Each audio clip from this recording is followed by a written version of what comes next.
Hello friends and welcome to another video of Let's Trick Food, which is your dose into the world of processed food.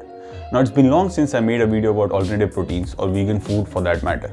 But the pace at which this segment is growing, it merits that I make more videos about it and share with you. So now in this video, I'm going to give you more insights into the alternative protein segment around the world and especially in India. And to help me do that, I will be joined by my batchmate from NIFTM who has made his career building the alternative protein segment in India and transforming the food for the future generations. Yeah, I know what you guys are thinking. So yes, I do use people for content. But just a disclaimer before we start that this discussion was getting a bit big, so I've decided to divide it into two parts. Now with that out of the way, let's roll the intro.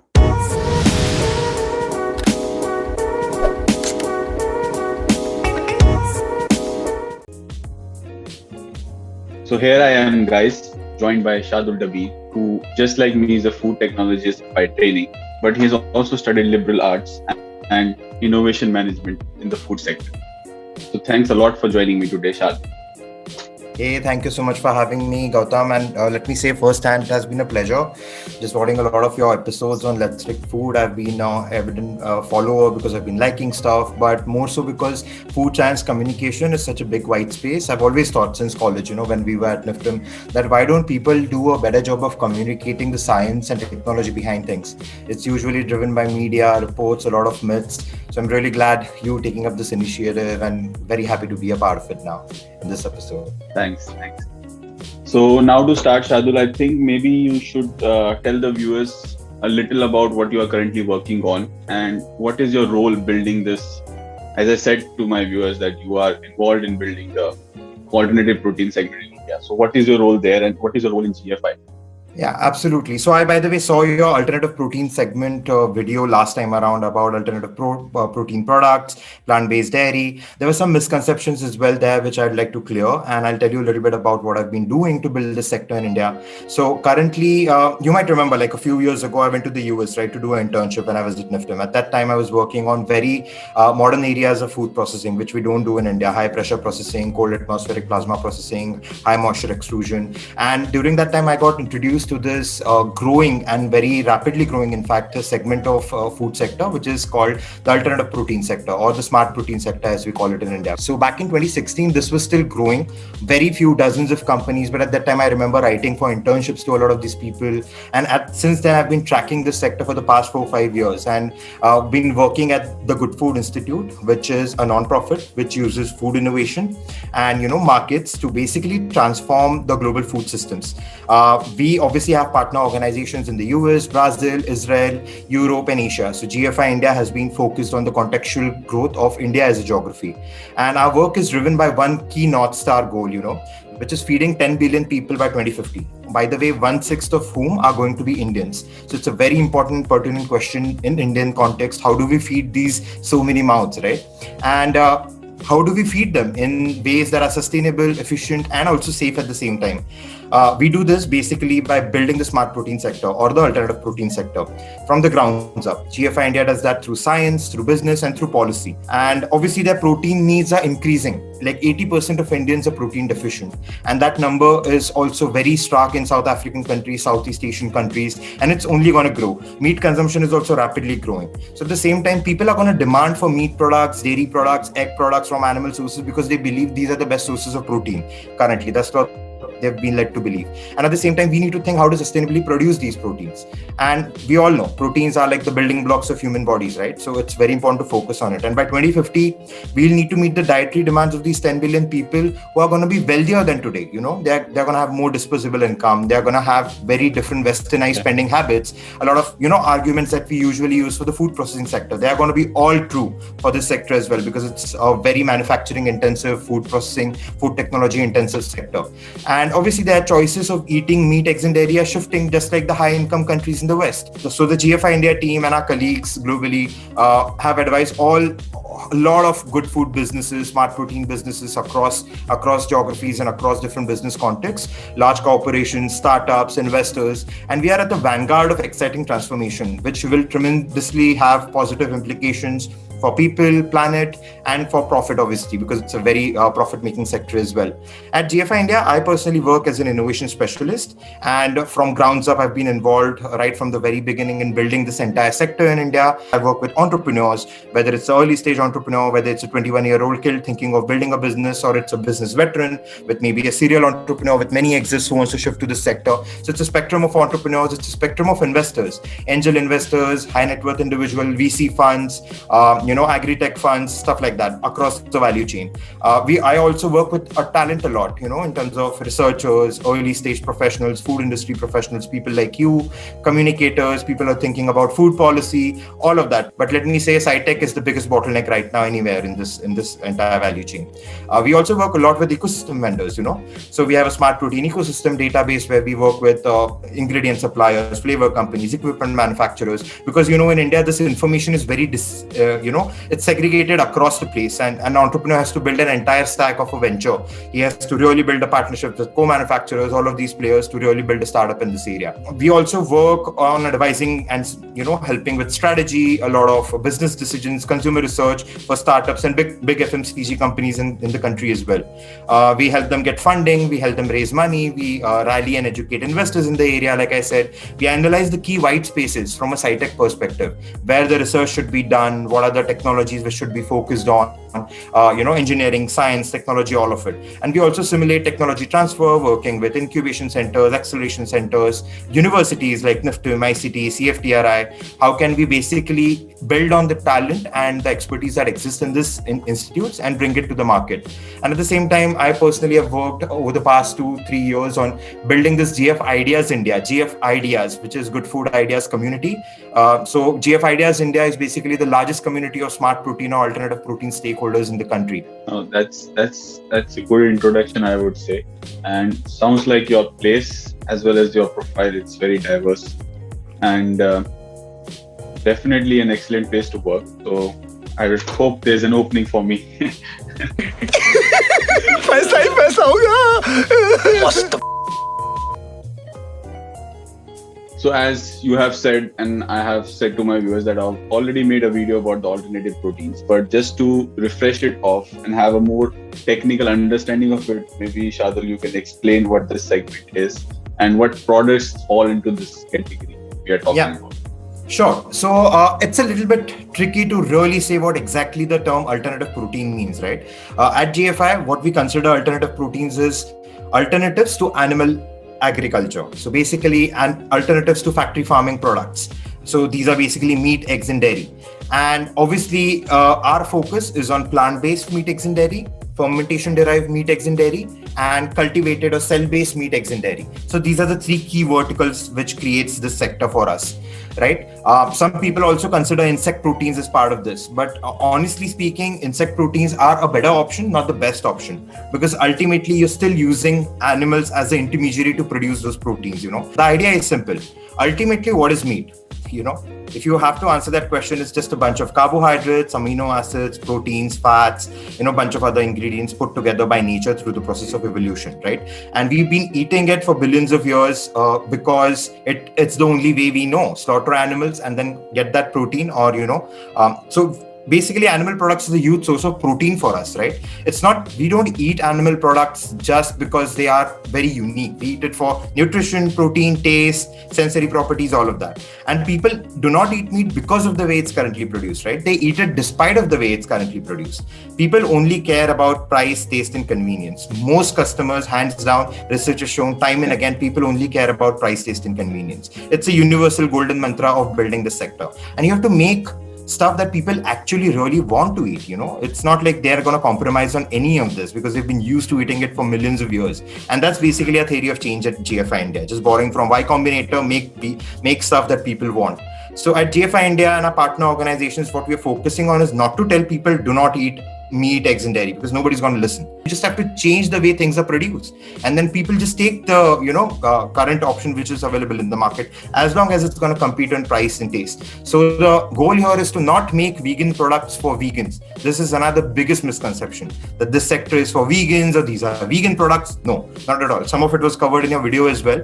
These are plant-based meat and eggs and dairy products, so technically they could be vegan, but not necessarily, because cultivated meat is literally meat. You're growing them from cells. So if you have a shellfish allergy, or if you have a bluefin tuna allergy, you're still going to have that allergy if you because it's literally those cells being cultivated.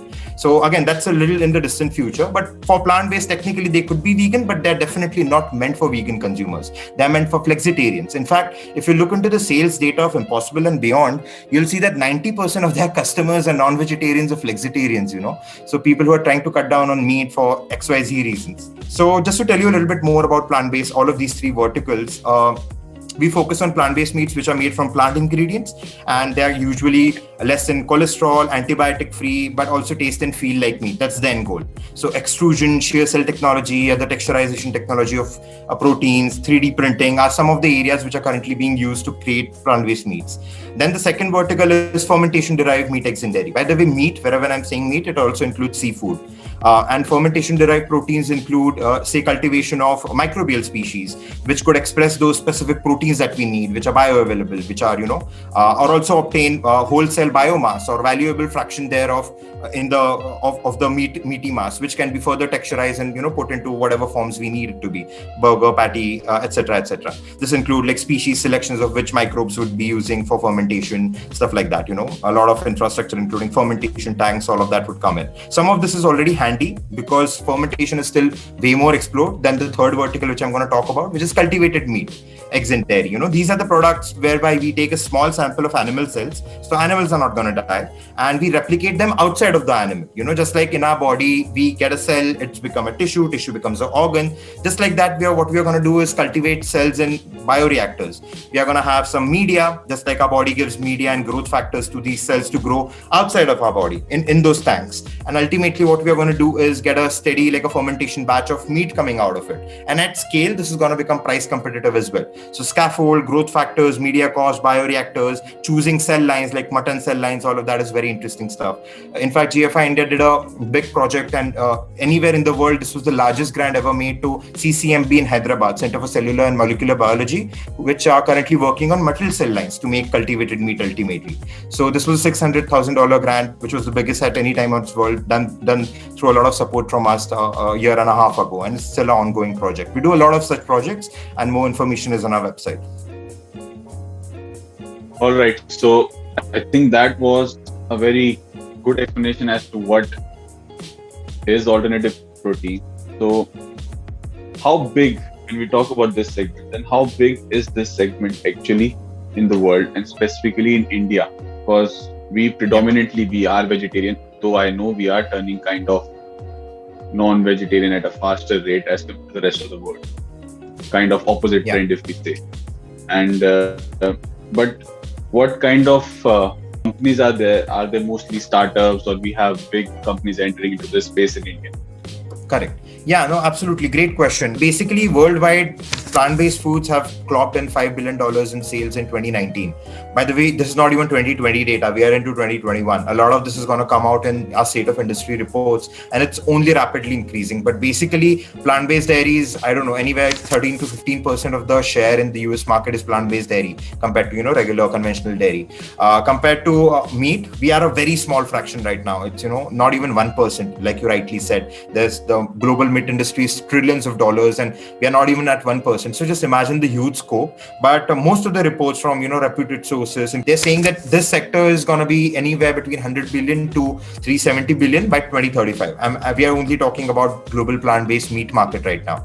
Then include eggs, dairy, then include fermentation, cultivated, like I said, the XYZ plus M equation. So we are trying to really optimize for that. So when you look at the benchmark market of what is the total serviceable market, we don't have very specific statistics for a country like India because a lot of that data is not available. But think about the meat market. That's your end goal, right? You want to transform the meat, eggs, and dairy sector. Yeah. So ultimately, it's that big of a market.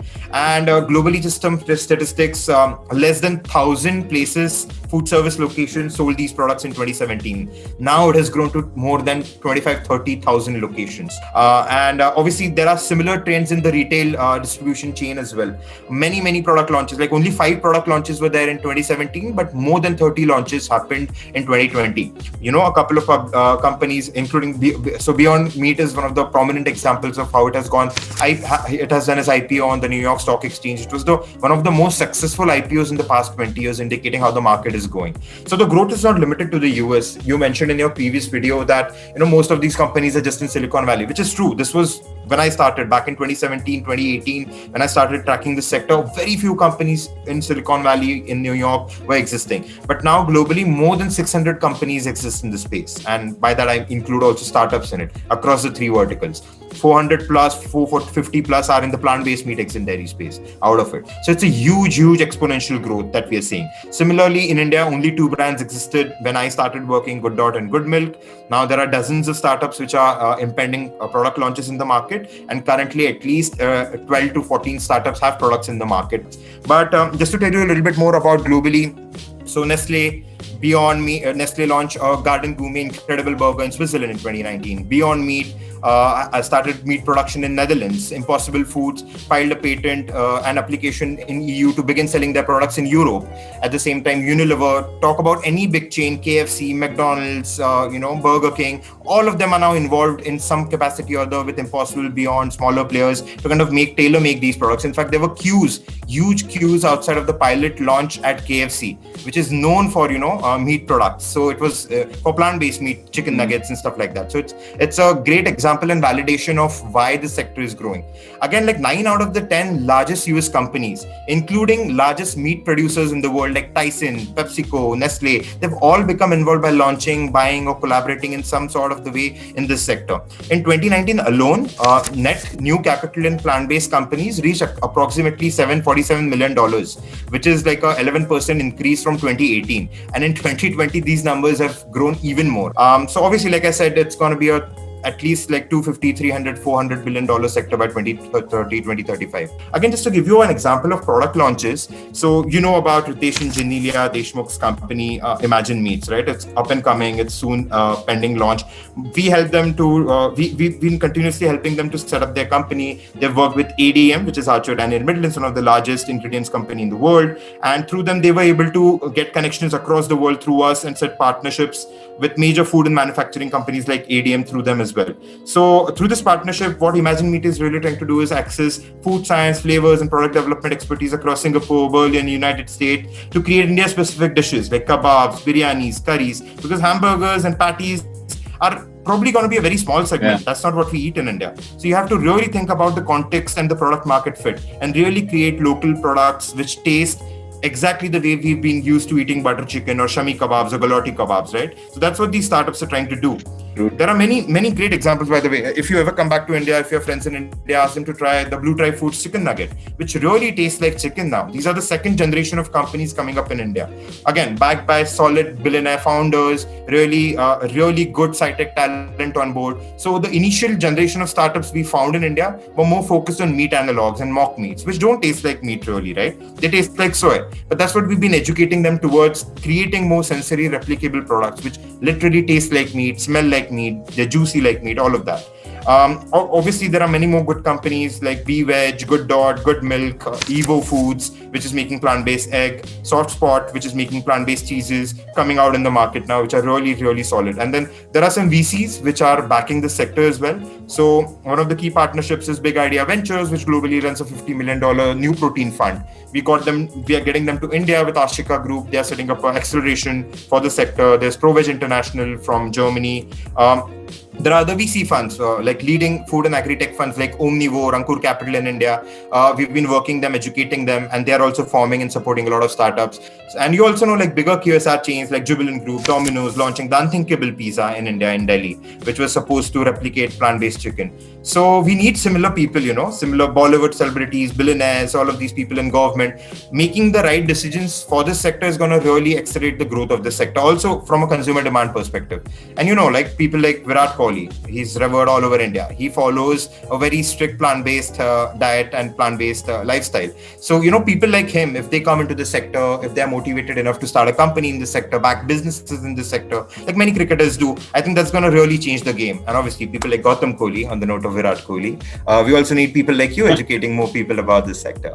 So yeah, that's all what has been happening in the Indian context, Gautam. So that's all for today, guys. I hope you are well and you're following the social distancing norms wherever you are. Now, if you found this video informative, then do not forget to click the like button and subscribe to the channel and share with your other friends who are looking to enter into this alternative protein segments. And stay tuned for the next part. So see you in the next one.